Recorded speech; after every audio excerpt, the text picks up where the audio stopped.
Well, this is the first coalition government for 65 years. And this is its cabinet. 18 Conservatives and 5 Liberal Democrats. The Prime Minister and his deputy facing each other across the table in partnership, not confrontation. It's what they call the new politics. I think we have extraordinary opportunity.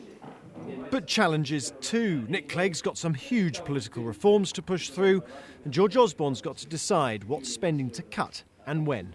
Mr Hune, how did you get on with your Tory colleagues? Very well. After just over an hour, they left. 5% less well off, but pleased, if a little bemused, as if still working out how former foes can become friends.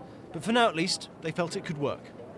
We have a job to do, and that was good about the Cabinet today, which was that everybody seemed completely focused and unified in the direction we're going, which is to get Britain back on track again, and we've got a huge job to do. It's a real privilege to serve in any government, but to serve in this government, a coalition government, where there's so much goodwill at a very difficult time for Britain. We're not in love yet, but it's very cordial, and I think everyone, the most important thing, everyone is really trying hard to make it work and to maximise the things that we agree on and try and minimise the things that we don't agree on.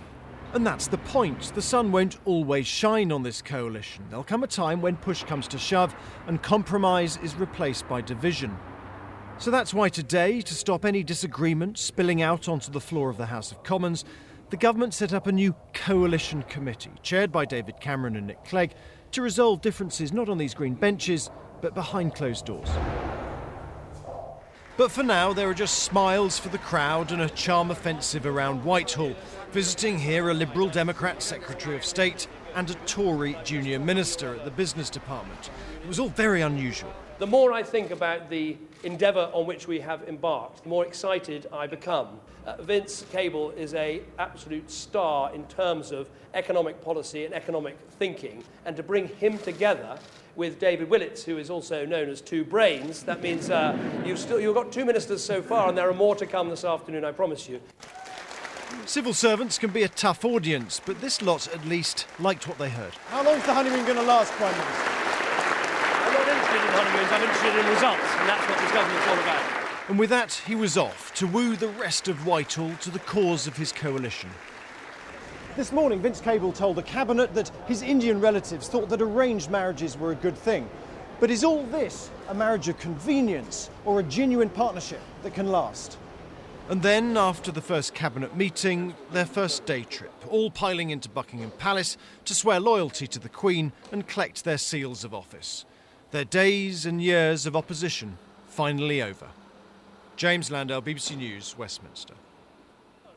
The new Home Secretary, Theresa May, has confirmed that ID cards will be scrapped and a limit imposed on the number of migrants from outside the European Union.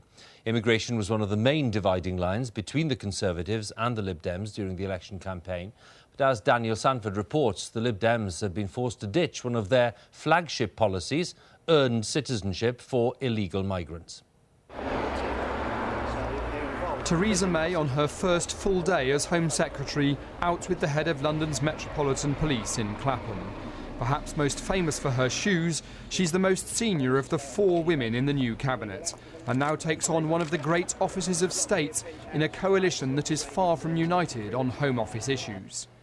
She's one of the few cabinet ministers who went to a comprehensive school. She studied at Oxford University and became an MP in 1997. She was the first female Conservative Party chairman and infamously once described her party as the Nasty Party. And as she headed for her armour-plated car this morning, she knew her in-tray was bulging and holding several coalition compromises.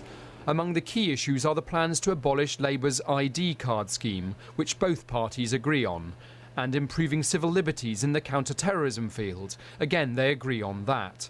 But on policing, the parties diverge on officer numbers, and the biggest disagreements are on immigration. Let's go on to another... This, for example, was Nick Clegg and David Cameron during the last election leaders debate. I just want a response, yes or no. Do 80% of immigrants come from the European Union, which wouldn't be affected by your cap? Yes or no? The Lib Dems regarded the Tory proposal of a fixed limit on non-European immigration as a pointless political gesture, but have had to swallow their opposition. We will introduce a cap on the number of non-EU economic migrants entering the UK, and there will be a process of looking at the factors that will be taken into account in doing that. We're not just pulling a figure out of thin air. I think it would be wrong to do that. Do we need Foster's? Foster's was good. Bacardi? It could mean an end to non-European staff like Matt Walker, who works in a bar on the minimum wage. We work, we pay tax, we don't get any benefits, we don't get public housing, we don't, we have to work for what we get. One Home Office expert here at Liberal Democrat headquarters told me they'd had to make extensive compromises on immigration policy. But they accepted that that is the price for being in coalition government. To help her, Theresa May's boss has made sure the other key ministers in the department are also Conservatives. Daniel Sanford, BBC News, at the Home Office. Well, let's go live to Downing Street, and our Deputy Political Editor, James Landale, is there for us tonight. And James, just a thought about today's events. What do they tell us about the likely style of this government? Well, Hugh, the word historic has become a bit of a cliche in the last week or so, but today was genuinely historic again. The first Conservatives round a cabinet table for 13 years, the first Liberal Democrats round the cabinet table for 65 years. And I think what we've seen today is just an example of Westminster, Whitehall, the sort of the body politic, if you like, slowly changing gear, getting used to this idea of coalition politics and what it actually means. And to a certain extent, today was, the easy bit. The difficult time will come when it actually has to start making decisions, particularly cutting spending. And then we'll really find out if this is genuinely new politics. But even at this early stage, James, there's already an issue which is causing a lot of disquiet on both sides of the House. Yeah, that's right. It's all about this question of fixed-term parliaments. In a week or so's time, the government will put down a motion saying the next election should happen on the first Thursday in May 2015. But there will, as ever, be a breakout clause. And the government's saying, well, if 55% of MPs say Parliament should be dissolved and there should be an earlier election, well, they'll get it. The problem is that's more than the usual 50% sort of cut-off that is required for a government to lose a motion of no confidence. Now, the government says, this is very sensible. It sort of protects them against either of the coalition partners calling for an early election.